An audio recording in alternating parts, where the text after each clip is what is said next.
متولد شد. مادرش معلم پیانو و بازیگر آماتور بود و پدرش هم مهندس سازه بود. از اونجایی که پدرش اونها رو ترک کرد مجبور شد به همراه مادرش در شرایطی سخت زندگی کنه و در دوران کودکیش تحت تأثیر فقر و جنگ جهانی دوم بود. در این ویدیو میخوایم سرگذشت پرفراز و نشیب سوفیا لورن، بازیگر زیبا و پرطرفدار ایتالیایی رو بررسی کنیم و از زندگی شخصی و حرفه‌ایش بگیم. لطفاً تا انتها همراهمون باشید. سلام، خوش اومدید به کانال ملکه دانستنی ها. در دوران نوجوانی سوفیا زیبایی خیره کننده ای داشت. در 14 سالگی در یک مسابقه زیبایی شرکت کرد و هرچند برنده نشد، اما همین اتفاق شروع مسیرش به سوی سینما شد و مادرش سوفیا رو به روم برد تا اونو وارد دنیای بازیگری کنه. در اوایل دهه 1950 سوفیا در چندین فیلم کوچیک نقش‌های فرعی داشت. نقطه عطف کار سوفیا زمانی بود که با تهیه کننده معروف کارلو پونتی آشنا شد. پونتی که استعداد سوفیا رو دید ازش حمایت کرد و در شکلگیری مسیر حرفه‌ایش نقش مهمی داشت. فیلمی که سوفیا رو به شهرت رسوند طلای ناپل بود و بعد از اون سوفیا در فیلم‌های متعددی بازی کرد و به سرعت به یکی از برجسته ترین بازیگران زن سینمای ایتالیا تبدیل شد. اگه تا اینجای ویدیو همراهمون بودید لطفاً لایک کنید و دکمه سابسکرایب رو بزنید تا ویدیوهای بیشتری ببینید.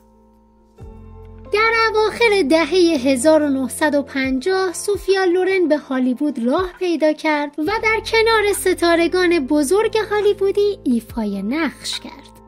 نقطه اوج دوران بازیگری سوفیا در سال 1960 با فیلم دو زن رقم خورد. سوفیا در این فیلم نقش مادری رو بازی کرد که در دوران جنگ جهانی دوم تلاش میکنه از دخترش محافظت کنه. بازی فوق‌العاده سوفیا در این فیلم باعث شد جایزه اسکار بهترین بازیگر زن رو دریافت کنه. سوفیا لورن اولین بازیگر زن غیر انگلیسی زبان بود که این جایزه رو از آن خودش کرد. بعد از اون در فیلم‌هایی مثل دیروز امروز فردا، ازدواج به سبک ایتالیایی، خورشید همچنان می‌درخشد و سفر بازی کرد و با گذشت زمان بیشتر در پروژه‌های ایتالیایی مشارکت داشت. حالا شما بگید که سوفیا لورن با بازی در کدوم نقش به خاطر میارید و کدوم فیلمشو بیشتر از همه دوست دارید؟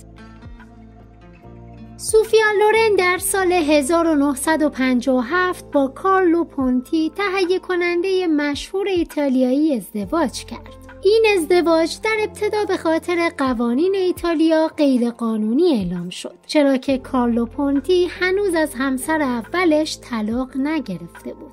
اما در نهایت بعد از حل مشکلات قانونی اونها دوباره در سال 1966 ازدواج کردند. این زوج دو فرزند به نامهای کارلو پونتی جونیور و ادواردو پونتی دارند. ادواردو بعدها کارگردان شد و با مادرش سوفیا در برخی از پروژه‌های سینمایی همکاری کرد. در دهه‌های اخیر سوفیا لورن کمتر در سینما فعال بوده و بیشتر به زندگی خانوادگی و فعالیت‌های خیریه پرداخته.